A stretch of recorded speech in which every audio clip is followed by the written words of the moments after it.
recording also. So hopefully we don't lag a ton. We'll let it kind of catch up first and go from there.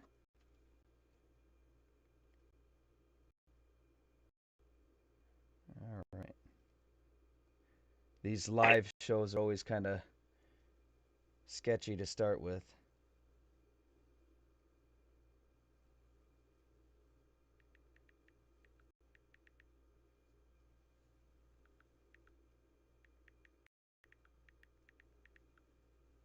Let some people catch up. Looks like we're streaming right now.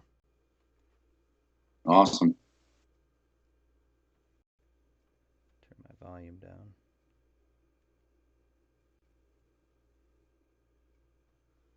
Oh yeah, we're live.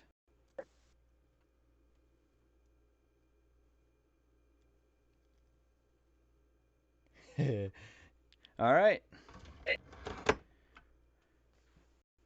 Well, let's get this thing kicked off, guys. This is kind of a new segment for us. We just kind of threw it together the last time we talked on Friday. And I think it's kind of a good idea to interact with our Twitter team.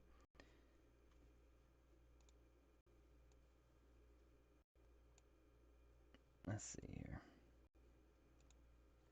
So, I thought we would start off with introducing this new show. I mean, obviously, we're going to have a little bit of bugs here.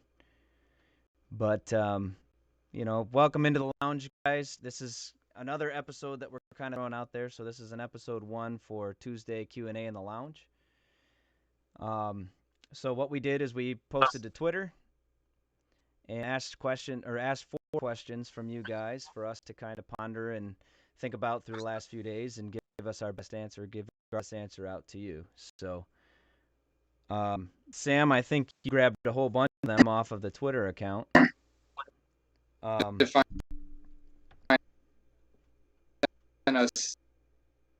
had. I know last year most of them.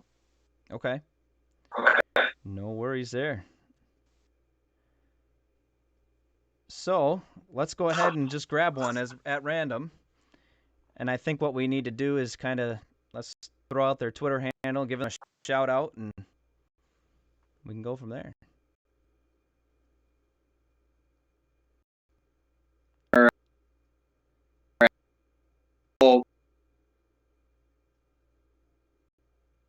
Shocked by what Marissa to all start with hers. Absolutely. Her handle is at Lovely Marissa T. Was you get surprised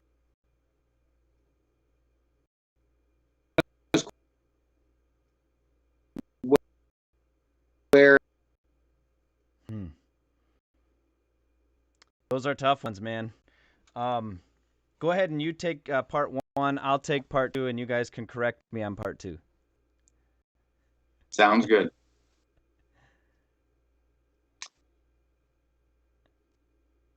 The prospect that will go I think it could be Parsons, especially in the top 10 linebackers that go, especially with his off-the-field issues. We'll see. Honestly, who was – I'm trying to think if there's another one that could go early. I think we talked a lot about Rousseau, and Rousseau being – high up there to start, but then lately he's been falling back, so maybe he'll get into the later part of the first round, sneak in there, and because of all the mock drafts that are out there, he's not one to go in the first round as of right now. So I would say between those two, Parsons or Rousseau, I think they're going to be drafted higher than predicted. Oh, that's a good one. Sam, what do you think? Honestly, I really think Zaven Collins is going to be drafted somewhere in the teens, actually. I think it's going to go Parsons, the Notre Dame linebacker. Honestly, I think Collins will go ahead and jump Davis in being the third linebacker to be picked. I think he just offers a lot more versatility than Davis, and I think a lot more people are interested in what he has to bring to the table. So I'm pretty sure Collins will be the one that'll be chosen before.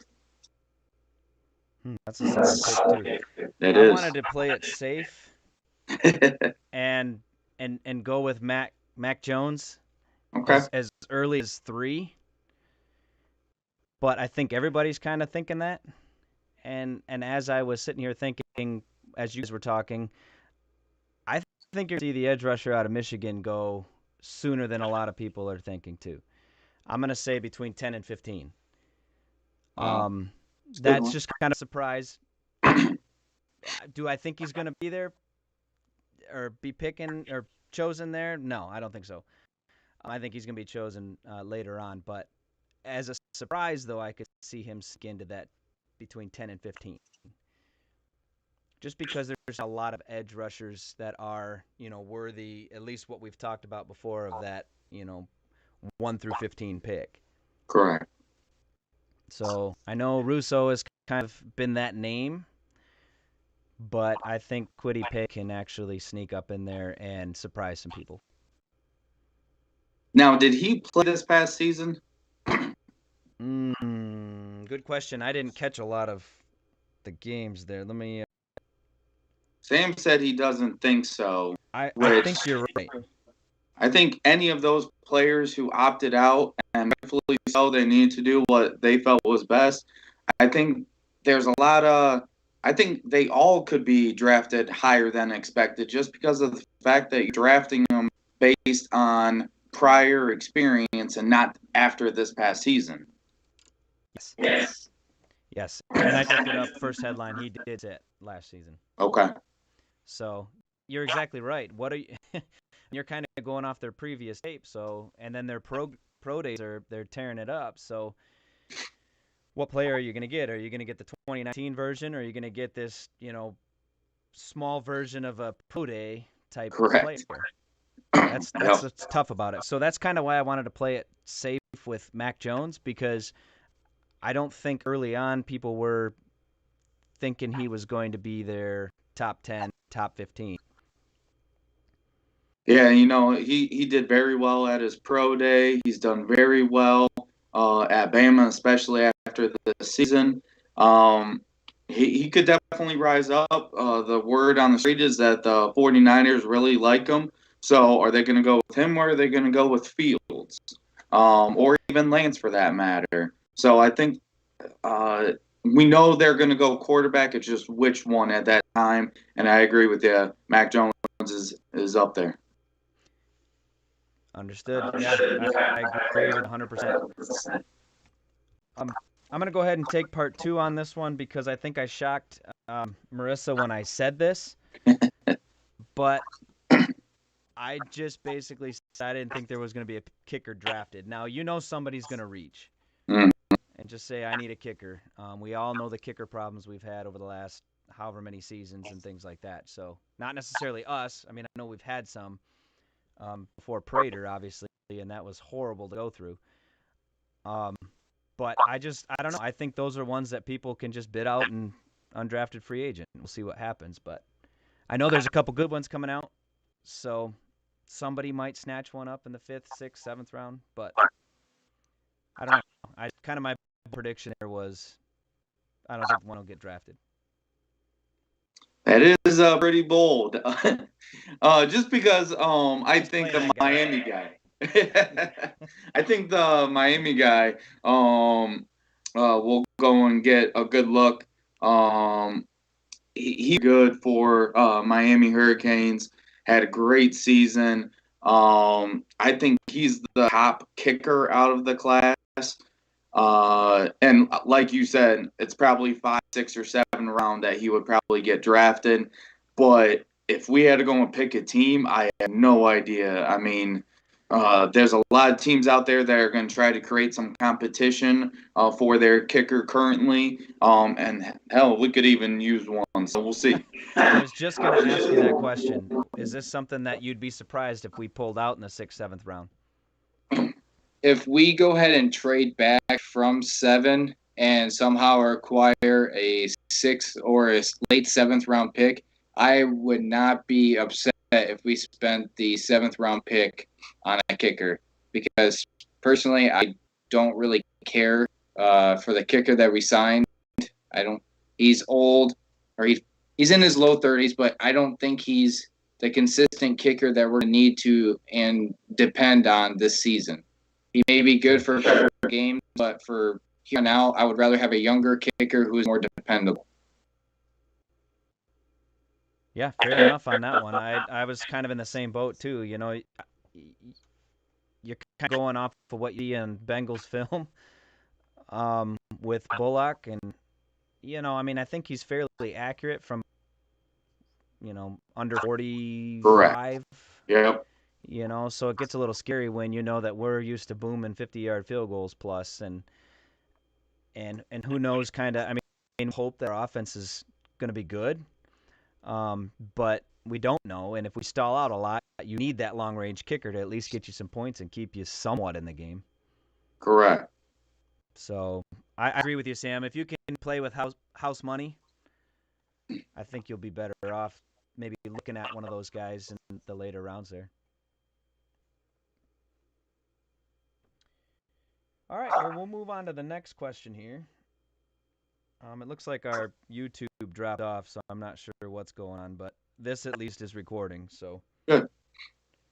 Let me grab one more question here. I think I'm going to piggyback and continue to give Marissa some love here. She also said, where'd it go? She said, I honestly think it gets good around 2 to 3, or round 2 to 3, because the diamond in the rough players get selected. But my question for you guys is, what's that diamond in the rough player? Ooh. You want first dab? Sure. I like my offensive weapons. And they're so. I'm going safe again, guys. I'm going with either the receiver out of Illinois. Is it Amader Bebe? I think is how you say his last name. Yep. I'm also going to go with kind of a tie. It's probably a 3-way tie. God, I'm playing really safe here. But him, my draft crush right now is Josh Palmer for sure. I just love his game. I think he's going to transition well to the big leagues. And then obviously your boy from North Texas there. Darden. So, Darden, yeah, he's getting a lot of love. So you could start to see him kind of creep up maybe a little bit sooner than where he was projected. So, but I do like the kid out of Illinois. I do. I'd like to see him refine a few things here, but I think he could be kind of a steal. I'm not going to compare him to this person, but I'm just comparing him to the draft position that he was in, is when Davante Adams was drafted. Mm-hmm. I was screaming Adams, and people are Davante Adams. Who's Davante Adams? And look what he turned into, So put that pressure on Imor Bebe, but he's my diamond player. Honestly, I agree with you. I have liked the Illinois receiver ever since I saw his tape, and especially after his pro day. The results from his pro day is phenomenal, and you likened him to Davante Adams. I kind of think he's more of a smaller DK Metcalf with the way he is all high pointed with his ridiculous speed. I think he is one of many diamond in the rough players. Next one, honestly, is probably Caden Stearns. I know some people know about him. but I think not very many people are paying attention to him and I know I brought him up last time, but the edge rusher out of Northern Iowa, Ellerson Smith. He is all school, but from his tape with his 6'7" frame, and I don't know how big his wingspan is, but I really think he can be a dominant force on somebody's team in the NFL, and I hope it would be the Lions, just in case Flowers is not able to do well this season. Yeah, that's a good choice too. And his measurables, I was just looking them up here.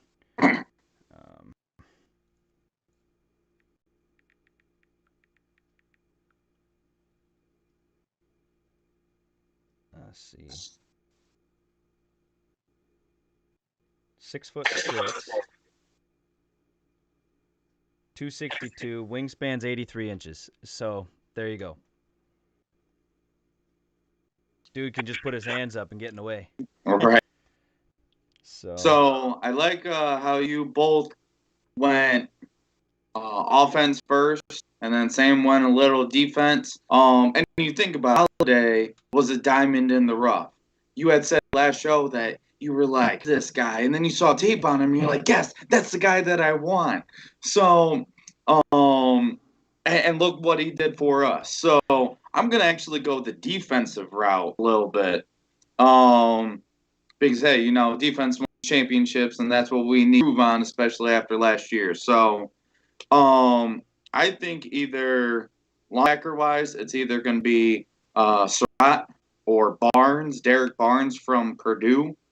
He's getting a lot of lately because of how quick he played. He's going to bring the hits. He's going to tackle well. And we need linebackers that can go and tackle. Too many times they will go right through, and this is Tavai's downfall is if he's straight on, if they're shifty, he's done for. So I think need those athletic linebackers, but that are quick as well, and then be able to go that route. yeah, I think you hit the nail on the head with those ones there for sure. Now I want to go back and add a couple more. No, I'm just kidding. I talk all day, I'm sure. All right, well, let's get to the next question here. I'll read one off. This one's from DeAndre Swift's burner account. So if you want, he actually has some really good content on his Twitter page, Swift32burner. He says, what would the worst case scenario for the draft be? And I think he's referring to us.